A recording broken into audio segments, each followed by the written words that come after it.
and welcome back to the channel. Thank you for joining me today, and right now we are continuing on our series of the history of South Africa.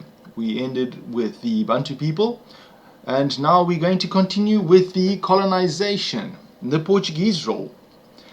The Portuguese mariner Bartholomew Dias was the first European to explore the coastline of South Africa in 1488 while attempting to discover a trade route to the Far East via the southernmost Cape of South Africa, which he named Cabo das Tormentas, meaning Cape of Storms.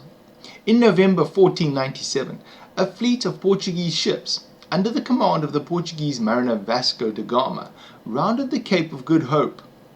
By the 16th of December, the fleet had passed the Great Fish River on the east coast of southern Africa, where Dias had earlier turned back. Da Gama gave the name Natal to the coast as he was passing, which in Portuguese means Christmas. Da Gama's fleet proceeded northwards towards Zanzibar and later sailed eastwards, eventually reaching India and opening the Cape route between Europe and Asia. Many Portuguese words are still found along the coasts of South Africa, including Saldanha, Algoa, Natal, Agulhas, Benguela, and Lucia. The Dutch colonization between 1652 and 1815. The Dutch East India Company, in the Dutch of the day Verenigde Oost-Indische Compagnie, decided to establish a permanent settlement in the Cape in 1652. The VOC, one of the major European trading houses sailing the spice route to the east, had no intention of colonizing the area, instead wanting only to establish a secure base camp where passing ships could be serviced and restock on supplies. To this end, a small VOC expedition under the command of Jan van Riebeeck reached the Table Bay on 6th of April 1652. The VOC had settled at the Cape in order to supply their trading ships. The Cape and the VOC had to import Dutch farmers to establish farms to supply the passing ships, as well as to supply the growing VOC settlement. The small initial group of freeburgers, as the farmers were known, steadily increased in number and began to expand their farms north and east into the territory of the Khoi. The freeburgers were ex-VOC soldiers and gardeners who were unable to return to Holland when their contracts were completed with the VOC.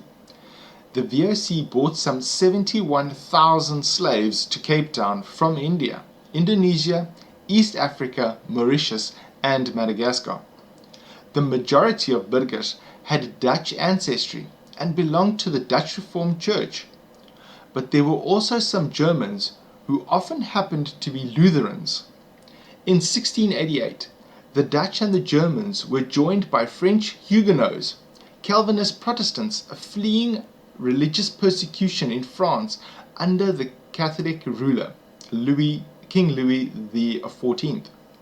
Van Riebeeck considered it impolitic to enslave the local Khoi and San Aboriginals, so the VOC began to import large numbers of slaves, primarily from the Dutch colonies in Indonesia.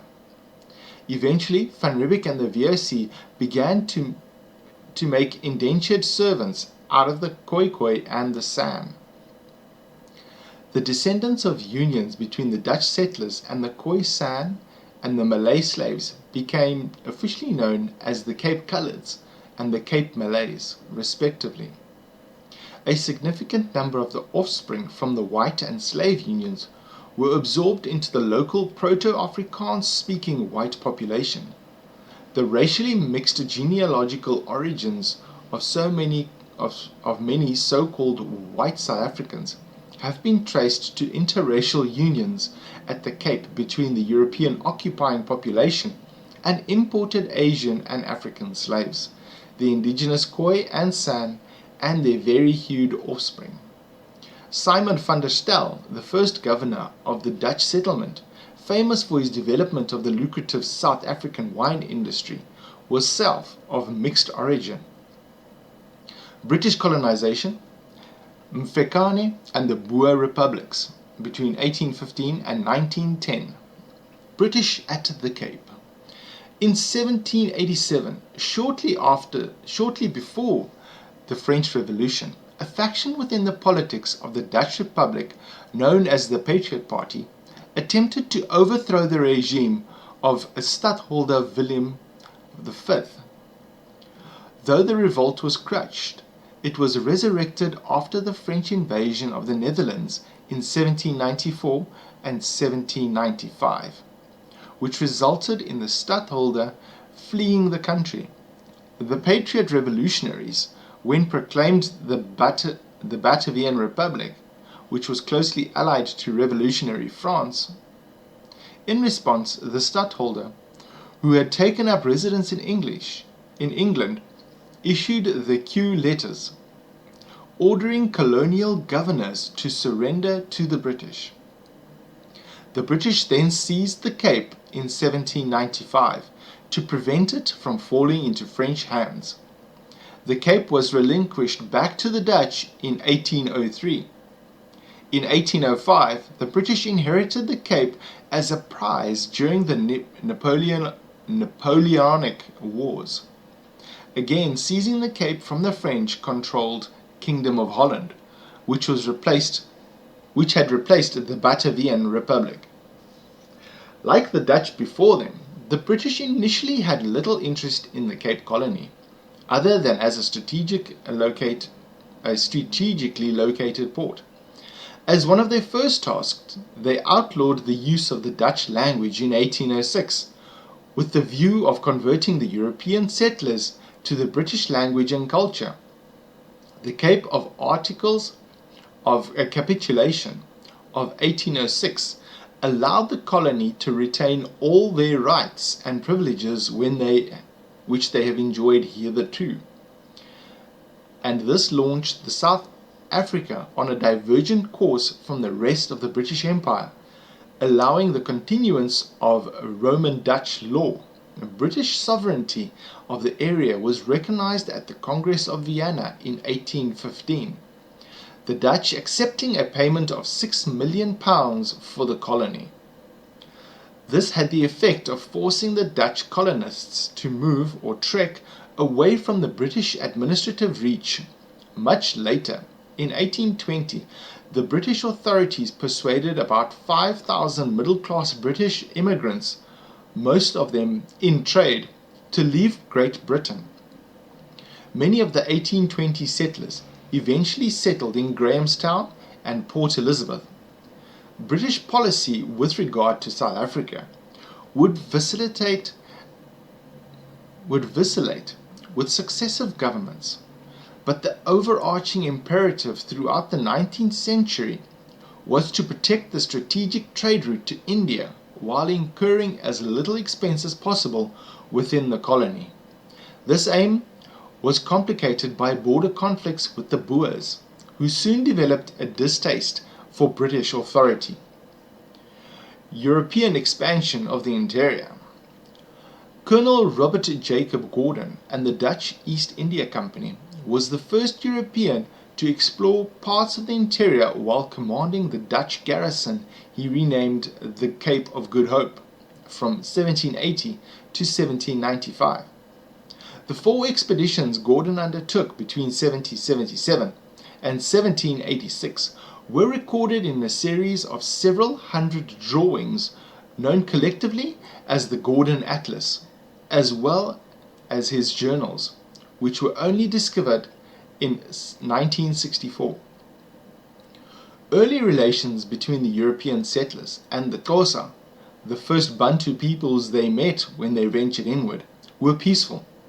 However, there was competition for land, and this tension led to skirmishes in the form of cattle raids in 1779.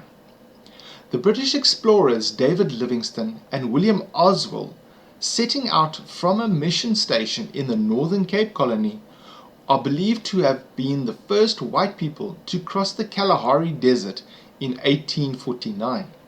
The Royal Geographical Society later awarded Livingstone a gold medal for his discovery of Lake Ngami in the desert. Zulu militarism and expansionism. The Zulu people are part of the Nguni tribe and originally a minor clan in what is today the northern KwaZulu-Natal, founded in 1709 by Zulu KwaNotombela. In the 1820s saw a time of immense upheaval relating to the military expansion of the Zulu kingdom, which replaced the original African clan system with kingdoms. Sotho speakers known this period as Mfecane, forced migration. Zulu speakers call it Mfecane, crushing. In 1818, Nguni tribes in Zululand created a militaristic kingdom between the Tugela River and the Pongola River under the driving force of Shaka Ngakona, the son of the chief of the Zulu clan. Shaka built large armies, breaking from clan tradition by placing the armies under the control of his own officers rather than hereditary chiefs. He then set out on a massive program of expansion, killing or enslaving those who resisted in the territories he conquered. His impis, warrior regiments, were rigorously disciplined. Failure in battle meant death. In 1828, Shaka was killed by his half-brothers Dingaan and Umhlangana. The weaker and less skilled Dingaan became king, relaxing military discipline while continuing the despotism. Dingaan also attempted to establish relations with the British traders on the Natal coast, but events that started to unfold would see the demise of the Zulu independence. Estimates for the death toll resulting from the Mfecane range from 1 million to 2 million. Boer people and republics. After 1806, a number of Dutch-speaking inhabitants of the Cape Colonies trekked inland, first in small groups, and eventually in the 1830s, large numbers of Boers migrated in what became known as the Great Trek. Among the initial reasons for leaving the Cape Colony were the English language rule. Religion was a very important aspect of the settlers' culture, and the Bible and the church services were in Dutch.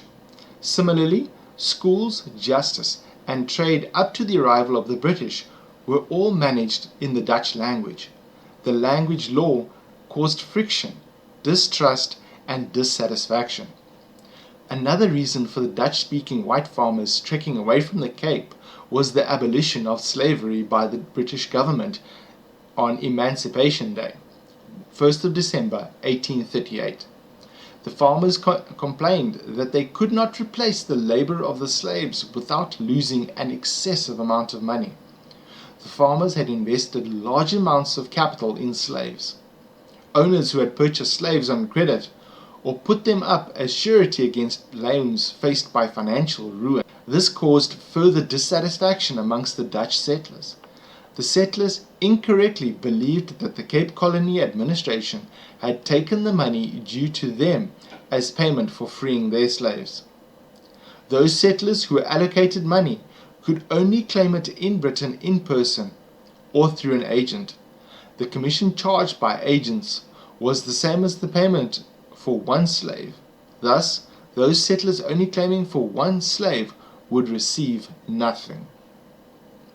I'm going to call it a day for now, and if you've made it this far, thank you very much for watching. I will be continuing with more videos in the series, so stay tuned. Hit the subscribe button so that you can know when something comes up, and hit the notification bell. And if you enjoyed this video, hit the like button. It really helps the channel out. Thank you very much for watching, and I'll see you again soon.